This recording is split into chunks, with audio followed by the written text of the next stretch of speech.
चारों सूबाई हुकूमतों का भी इत्तेफाक है, ये इलेक्शन कमीशन का इस्तेहकाक है। मैं दोबारा आपकी तरफ आऊँगा। फरवा साहिबा, हमें जावेद चौधरी साहब ने भी ज्वाइन किया है। चौधरी साहब, आपके ख्याल में सिर्फ खानापुरी है और सदर ने अपनी पोजीशन क्लियर करने के लिए ये ख़त लिखा है, ये तजवीज़ दी है, या वाकई में वो संजीदा हैं कि 90 दिन के अंदर इंतखाबात होने चाहिए, इसलिए उन्होंने 6 नवंबर की तारीख दी? लेकिन असल प्रेसिडेंट साहब का ये है कि अगर आईन देखा जाए तो प्रेसिडेंट के पास ही इख्तियार है कि वो तारीख दे, सदर साहब को ये इख्तियार देता है।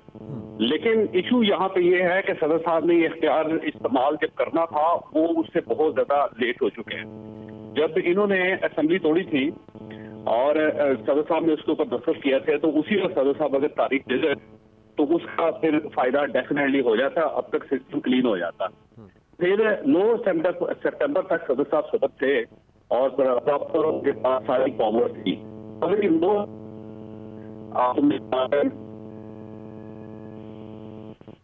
ठीक,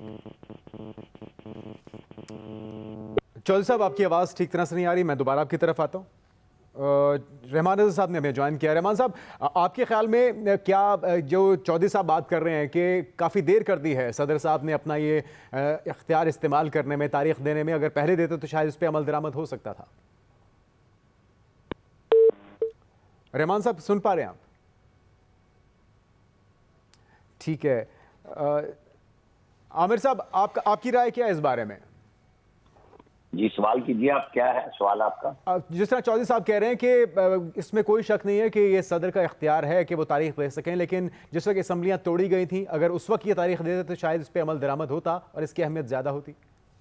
देखिए चौधरी साहब की राय है ना, मैं अपनी राय आपको बता चुका हूँ कि मेरे दानिश में इलेक्शन कमीशन का ही इख्तियार है। कानून ये बात वाजे कर चुका है। सदर ने अगर शरारत करनी थी, प्रॉपरली बात करनी थी, तो वो उस दिन देते तारीख कि भाई ठीक है जो भी है मैं नहीं मानता और मैं तारीख दे रहा हूँ। ये आफ्टर थॉट्स है।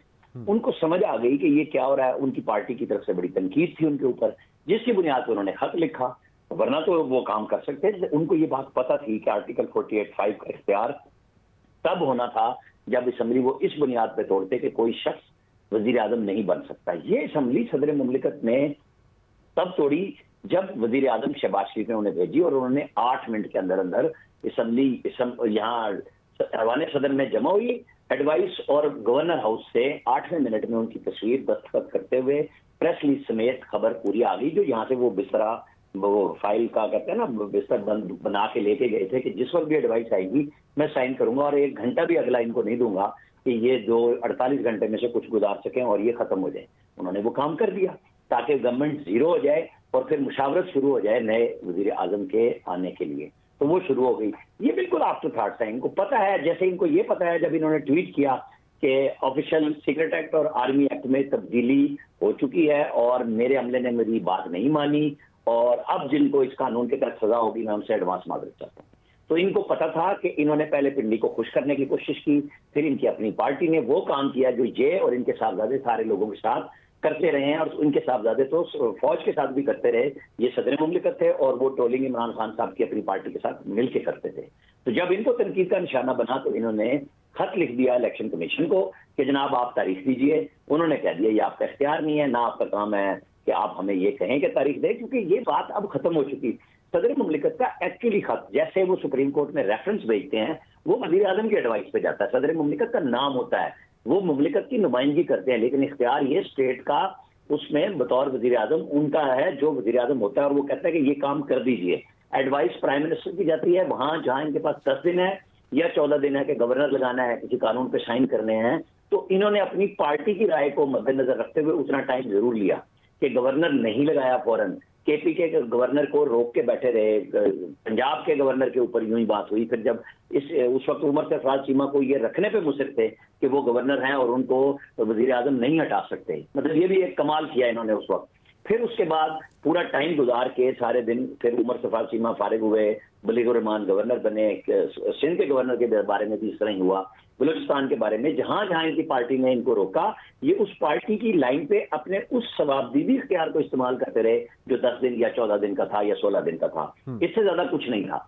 ये मतलब आज तक इनकी तरफ से ये ट्वीट नहीं आया कि इमरान खान साहब ने कह दिया था कि मुझे काजी फाइज के खिलाफ रेफरेंस नहीं भेजना चाहिए था।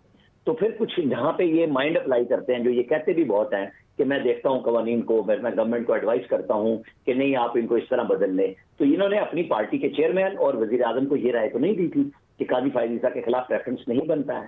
انہوں نے تو فوراً امپلیمنٹ کیا، اور آج تک جس نے بھیجا تھا وہ تو برت اختیار کر گئے، ایک قسم کی معذرت کر گئے کہ مجھے یہ کام نہیں کرنا چاہیے تھا، لیکن یہ آج تک اس پہ قائم ہے. تو صدر مملکت کا کھلنڈرانہ پن زیادہ ہے. جیسے ان کی ایک آڈیو لیک ہوئی تھی عمران خان صاحب سے کہ وہ الطاف بھائی سے بات ہو گئی ہے، پی ٹی وی پہ ہمارے لڑکوں نے قبضہ کر لیا، کوئی اس قسم کی جو ایک ہی صرف دھرنے کے درمیان میں آڈیو آئی تھی. اور میں آپ کو بڑے وثوق سے بتا رہا ہوں بہت ساری آڈیوز تھی جو نواز شریف نے اس وقت کسی کو آڈیو اور ویڈیو ریلیز کرنے کی اجازت نہیں دی تھی کہ یہ اپنا کام کریں، ہم اپنا کام کریں گے، اور انہوں نے بالکل ان آڈیو ویڈیو پہ جانا پسند نہیں کیا تھا. وہ آج بھی ریکارڈ پہ پرائم منسٹر ہاؤس میں انٹیلیجنس ایجنسی کی آئی بی کی رپورٹس موجود ہیں. آفتاب سلطان اس وقت تھے. کنٹینر کی لمحہ بلمحہ سرگرمیاں اور کال جو ہوتی ہیں وہ ظاہر ہے اسٹیٹ اپنا کام کر رہی ہوتی ہے. جیسے اب بھی بہت ساری بیگم بشرا کی بھی آئی، شہباز شریف صاحب کی اپنے پرنسپل سیکرٹری کے ساتھ گفتگو کرتے ہوئے آئی، وہ کسی نے ٹیپ کی، کسی نے کر لی، جس کے اوپر کمیشن بنا تو کمیشن کو سپریم کورٹ کے جو من پسند جس کو آپ کہیں گے ججز نے، ہم خیال ججز نے بیٹھ کے اس کمیشن کو ہی سسپینڈ کر دیا. مانتے ہیں کہ یہ قانون میں نہیں ہے کہ سپریم کورٹ کا کوئی جج نہیں لگ سکتا، لیکن کہتے ہیں کہ وہاں پہ یہ قانون کی بجائے روایت پہ آ گئے کہ نہیں، روایت یہ ہے کہ نام لیا جاتا ہے چیف جسٹس آف پاکستان سے، اس کو سسپینڈ کر دیا. اب یہ ساری چیزیں فائز عیسیٰ صاحب نے دیکھنی ہے، ہم اور آپ ایک نیا سپریم کورٹ دیکھیں گے. بالکل ٹھیک، آپ کا پوائنٹ آ گیا. فروز صاحب، آپ کے خیال میں کیا کوئی فرق پڑنے جا رہا ہے انتخابات کی تاریخ کو لے کر، یا پھر الیکشن کمیشن کی طرف سے بھی اس کو سمجھا جائے گا کہ یہ صدر اپنی پوزیشن کلیئر کرنے کے لیے کر رہے ہیں اور نئی حلقہ بندیوں کے تحت ہی عام انتخابات کی تاریخ وقت پر سامنے آئے گی؟ دیکھیے، الیکشن کمیشن نے تو اپنا پلان جو ہے وہ آلریڈی ڈسکلوز کر دیا ہے، تاریخ اس نے نہیں دی ہے. الیکشن کمیشن نے اب جب حلقہ بندیاں ہوں گی تو اس کو December 14 کا پہلے کہا گیا تھا الیکشن کمیشن کی طرف سے، پھر اس کو 30 نومبر تک مکمل کرنے کا کہا گیا ہے. اب ظاہر ہے اس کے بعد جو ہے وہ 54 دن ملتے ہیں، اور اس کے بعد پھر ہم انتخابات ہوتے ہوئے دیکھیں گے. پروبیبلی وڈ بی جنوریز لاسٹ اور فروری کے مڈ تک بھی یہ جا سکتا ہے معاملہ، کیونکہ سینٹ کے الیکشن ہے مارچ میں، سینٹ کے اس میں بھی ظاہر ہے کہ کوارم پورا ہونا ہے، وہ کیسے ہوگا، اسمبلی پوری ہوگی تو ہوگا، اس کے بعد ہوگا. تو اس سے پہلے تو یہ معاملہ فل اپ ہو جائے گا، یا یہ معاملہ جو ہے اس کا خیال رکھ لیا جائے گا کہ الیکشن ہو جائیں. الیکشن تو دیکھیں ہر صورت ہونے ہیں، یہ کہنے پہ ہونے ہیں، تو اس کا جواب یہ ہے کہ وہ نہیں ہوں گے. صدر صاحب اس وقت جو ہے وہ یہ ظاہر ہے کہ کوئی قانونی ماہر بہتر بتا سکتا ہے، لیکن صدر صاحب کی مدت پوری ہو چکی ہے. صدر صاحب جب تک کوئی دوسرا صدر اپوائنٹ نہیں ہوتا ہے تو he is supposed to be doing his job as an acting صدر، ٹھیک ہے. تو اب یہ پتہ نہیں ان کو کس نے مشورہ دیا ہے کہ وہ اپنا 5 سال کا ٹینور پورا کرنے کے بعد بھی وہ سارے اختیارات استعمال کر سکتے ہیں، یا یہ لا اجازت دیتا ہے یا نہیں دیتا ہے. یہ تو کوئی قانونی ماہر ہی بتائے گا آپ کو جس نے لا ڈیپلی پڑھا ہو. لیکن ٹو مائی انفارمیشن وہ شاید اس کو صرف ایک جیسے کہتے ہیں نا کہ لاسٹ گگ کے طور پہ کھیلنا چاہ رہے ہیں، یا اس کو پلے اپ کرنا چاہ رہے ہیں جیسے انہوں نے آفیشیل سیکرٹ ایکٹ کے ٹائم پر کیا تھا. لیکن پوائنٹ یہ نہیں ہے. دیکھیے، پوائنٹ یہ ہے کہ اس پورے نظام میں آیا صدر تاریخ دے، آیا الیکشن کمیشن اپنی مرضی کی تاریخ دے، آیا پارٹیز منوا لیں الیکشن کمیشن کو، آیا جس نے بھی یہ سب کچھ کرنا ہے وہ کریں. لیکن پوائنٹ یہ ہے کہ اس میں جمہوریت کا نقصان ہو رہا ہے. ہمارے ملک کا المیہ یہ ہے کہ جب ہمارے یہاں پر مارشل لا لگتا تھا